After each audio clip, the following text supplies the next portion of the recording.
মনোনয়ন ফিরে পেতে আপিল শুনানির শেষ দিন আজ। প্রার্থিতা প্রত্যাহার মঙ্গলবার। 22 জানুয়ারি থেকে আনুষ্ঠানিক প্রচার শুরু। তারেক রহমানের সঙ্গে ব্রিটিশ হাই কমিশনারের বৈঠক। নির্বাচনী পরিবেশ নিয়ে ব্রিটেনের মনোভাব ইতিবাচক।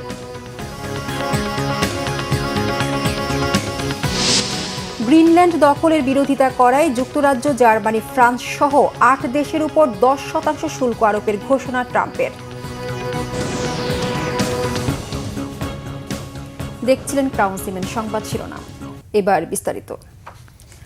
আসন্ন জাতীয় সংসদ নির্বাচনে মনোনয়নপত্র বাছাইয়ে রিটার্নিং কর্মকর্তার সিদ্ধান্তের বিরুদ্ধে করা আপিলের শুনানি আজ শেষ হচ্ছে। গতকাল 8ম দিনে ইসি আপিল মঞ্জুর করেছে 45 প্রার্থীর, নামঞ্জুর হয়েছে 37 জনের। রাজধানীর আগারগাঁও নির্বাচন কমিশন ভবনে শেষ দিনের আপিল শুনানি চলছে।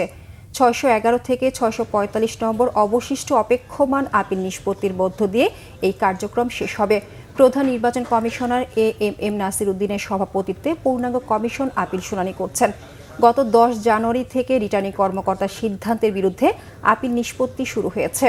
প্রার্থিতা প্রত্যাহারের শেষ তারিখ 20 জানুয়ারি, প্রতীক বরাদ্দ হবে 21 জানুয়ারি, আর আনুষ্ঠানিক নির্বাচনী প্রচারণা শুরু হবে 22 জানুয়ারি থেকে। মনোনয়নপত্র বাছাইয়ে রিটার্নিং অফিসারের সিদ্ধান্তের বিরুদ্ধে নির্বাচন কমিশনে মোট 645টি আপিল আবেদন জমা পড়ে। বিএনপি চেয়ারম্যান তারেক রহমানের সঙ্গে ব্রিটিশ হাইকমিশনার সারা কুক সাক্ষাৎ করেছেন। এ সময় নির্বাচন ও আগামীতে বাংলাদেশের সঙ্গে সম্পর্ক রক্ষার বিষয়ে গুরুত্বপূর্ণ আলোচনা হয়। শনিবার বিএনপির গুলশান কার্যালয়ে বৈঠক শেষে এ তথ্য জানান বিএনপির যুগ্ম মহাসচিব ও দলের চেয়ারম্যানের ফরেন অ্যাফেয়ার্স অ্যাডভাইজারি কমিটির সদস্য হুমায়ুন কবির। তিনি বলেন, বৈঠকে সারা কুক জানিয়েছেন, তারেক রহমান প্রধানমন্ত্রী হলে দুই দেশের উন্নয়ন ও বন্ধুত্বমূলক সম্পর্ক বজায় রাখতে চায় যুক্তরাজ্য। নির্বাচনী পরিবেশ নিয়ে ব্রিটেনের মনোভাব ইতিবাচক বলেও জানান হুমায়ুন।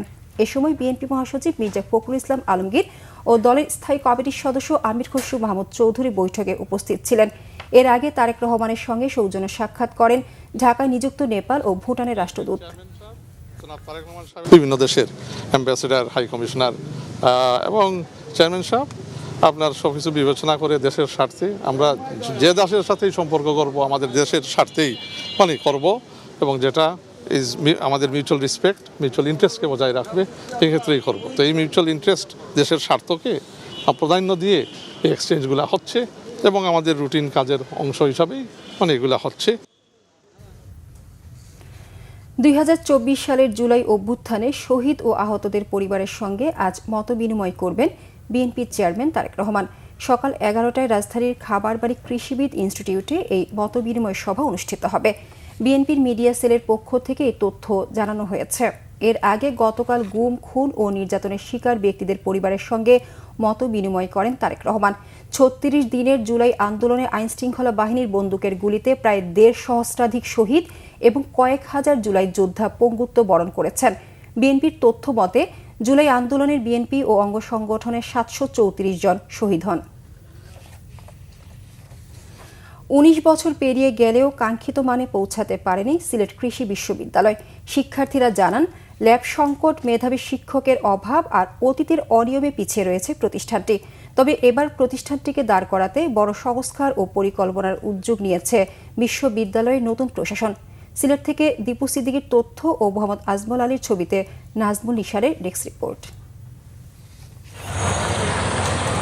2006 সালে 50 একর জমির উপর গড়ে ওঠে সিলেট কৃষি বিশ্ববিদ্যালয়। অভিযোগ রয়েছে 2024 সালে 5 আগস্টের আগে রাজনৈতিক বিবেচনায় নিয়োগ পান অনেক শিক্ষক ও কর্মকর্তারা, যাদের বেশিরভাগই মানতেন না কোনো নিয়ম নীতি। এতে ভেঙে পড়ে বিশ্ববিদ্যালয়ের প্রশাসনিক কার্যক্রম। নানা অনিয়ম ও দুর্নীতির কারণে বিশ্ববিদ্যালয়টির বিভিন্ন সুযোগ সুবিধা থেকে বঞ্চিত ছিলেন শিক্ষার্থীরা। তবে শৃঙ্খলা ফিরিয়ে আনতে এবং আর্থিক দুর্নীতি সহ বিভিন্ন বিষয়ে তদন্ত কমিটির গঠনের কথা জানিয়েছে বিশ্ববিদ্যালয় প্রশাসন।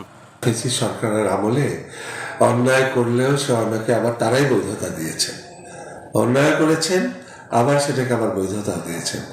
এই 104 জনের বৈধতা দিয়েছেন আমাদের পরবর্তী ভাইস চ্যান্সেলর মহোদয়ের সময়। বৈধতা দেওয়ার কারণে আমরা তো তাদেরকে আর কিছু করতে পারছি না আর কি। তবে নিয়োগ সংক্রান্ত যে নীতিমালার যে ব্যত্যয় হয়েছে সেটা আমরা খুঁজে বের করছি। সর্বশেষ অন্তর্বর্তী সরকারের আমলে নিয়োগ পাওয়া নতুন উপাচার্য প্রফেসর ডক্টর আলিমুল ইসলাম বিশ্ববিদ্যালয়ে শিক্ষার মান উন্নয়নে বিভিন্ন উদ্যোগের কথা জানিয়েছেন। এবছরে ইনশাল্লাহ আমাদের প্রজেক্ট অনেক সাবমিট হয়েছে, সেই প্রজেক্টগুলো আমি দিয়ে গবেষণাকে আরো আন্তর্জাতিক মানের করার চেষ্টা করতেছি। মানে যেহেতু পলিটিক্যাল গভর্নমেন্ট আসবে এবং রাজনৈতিক সরকার আসলেই কিন্তু ডেভেলপমেন্টের সুযোগ সুবিধা আরো বাড়ে। সিন্ডিকেট থেকে কিন্তু রাজনীতি নিষিদ্ধ আছে, শিক্ষক, কর্মকর্তা, কর্মচারী, ছাত্র সকলের ক্ষেত্রে। এইটা যদি অব্যাহত থাকে, রাজনৈতিক সরকার আসার পরেও যদি এটাকে অব্যাহত রাখে, তাহলে কিন্তু শিক্ষা ব্যাঘাত ঘটবে না। সংশ্লিষ্টরা মনে করেন দীর্ঘ সংকট কাটিয়ে নতুন যাত্রার অপেক্ষায় সিলেট কৃষি বিশ্ববিদ্যালয়। চলমান সংস্কার বাস্তবায়িত হলে বিশ্ববিদ্যালয়টি কৃষি গবেষণা ও উদ্ভাবনের গুরুত্বপূর্ণ ভূমিকা রাখবে। Bangla vision news desk. আন্তর্জাতিক প্রসঙ্গ। গ্রিনল্যান্ড দখলে নেওয়ার বিরোধিতা করায় ডেনমার্ক, যুক্তরাজ্য, জার্মানি, ফ্রান্স সহ ইউরোপের 8টি দেশের উপর 10% শুল্ক আরোপের ঘোষণা দিয়েছেন যুক্তরাষ্ট্রের প্রেসিডেন্ট ডোনাল্ড ট্রাম্প। আগামী 1 ফেব্রুয়ারি থেকে নতুন এ শুল্ক কার্যকর হবে। স্থানীয় সময় শনিবার নিজের মালিকানাধীন সামাজিক যোগাযোগ মাধ্যম ট্রুথ সোশ্যালে দেয়া এক পোস্টে এ ঘোষণা দেন ট্রাম্প। তিনি বলেন, যুক্তরাজ্য, Germany, France, Denmark, Norway, Sweden, Netherlands ও ফিনল্যান্ড থেকে যুক্তরাষ্ট্রে পাঠানো সব ধরনের পণ্যের উপর 10% শুল্ক কার্যকর হবে। আর আগামী 1 জুন থেকে এই হার বাড়িয়ে 25% করা হবে। গ্রিনল্যান্ড ইস্যুতে একটি চুক্তিতে না পৌঁছানো পর্যন্ত এই শুল্ক বহাল থাকবে। ডোনাল্ড ট্রাম্প নতুন করে শুল্ক আরোপ এবং ভবিষ্যতে শুল্কের পরিমাণ বাড়ানোর হুমকি দেওয়ার পরেও গ্রিনল্যান্ডের প্রতি সমর্থন পুনর্ব্যক্ত করেছে যুক্তরাজ্য, ফ্রান্স, নরওয়ে ও সুইডেন। শুল্ক হুমকির বিষয়ে উদ্বেগ জানিয়েছে ইউরোপীয় ইউনিয়ন। সামাজিক মাধ্যম এক্সের এক পোস্টে ইউরোপীয় ইউনিয়নের পররাষ্ট্রনীতি প্রধান কাজা কালাস জানিয়েছেন, শুল্ক আরোপ আটলান্টিকের পারের দেশগুলো সমৃদ্ধিকেও নষ্ট করবে এবং রাশিয়া ও চীনের জন্য গ্রিনল্যান্ড দখল করা আরও সহজ হবে।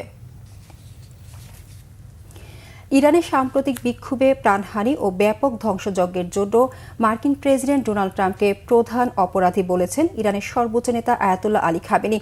শনিবার এক ভাষণে ইরানের সর্বোচ্চ নেতা ট্রাম্পের দিকে অভিযোগের আঙুল তুলে বলেন, অতীতে ইরানে এ ধরনের বিশৃঙ্খলার জন্য দ্বিতীয় সারির রাজনীতিকরা জড়িত থাকত। সাম্প্রতিক ঘটনায় মার্কিন প্রেসিডেন্ট সরাসরি বিক্ষোভকারীদের উস্কে দেওয়ার পাশাপাশি হামলার হুমকি দিয়েছেন। ইরানকে ধ্বংস করাই আমেরিকার প্রধান লক্ষ্য বলে দাবি করেন আয়াতুল্লাহ আলী খামেনি। বিক্ষোভে যেসব ইসরায়েলি ও আমেরিকান এজেন্ট জড়িত তাদের শাস্তি নিশ্চিতের প্রতিশ্রুতিও দেন আয়াতুল্লাহ আলী খামেনি। এদিকে মধ্যপ্রাচ্যে আমেরিকান ঘাঁটিতে হামলা না চালাতে ইরানকে সতর্ক করেছে ওয়াশিংটন। ঘাঁটিগুলো নজরে রেখেছে মার্কিন কর্তৃপক্ষ। মার্কিন প্রেসিডেন্ট হুঁশিয়ারি দিয়ে বলেছেন, যুক্তরাষ্ট্রের সম্পদের সামান্য ক্ষতি হলে ইরানকে ভয়াবহ পরিণতি ভোগ করতে হবে।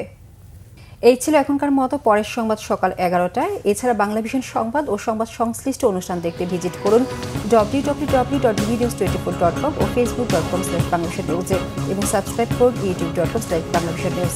ধন্যবাদ সবাইকে।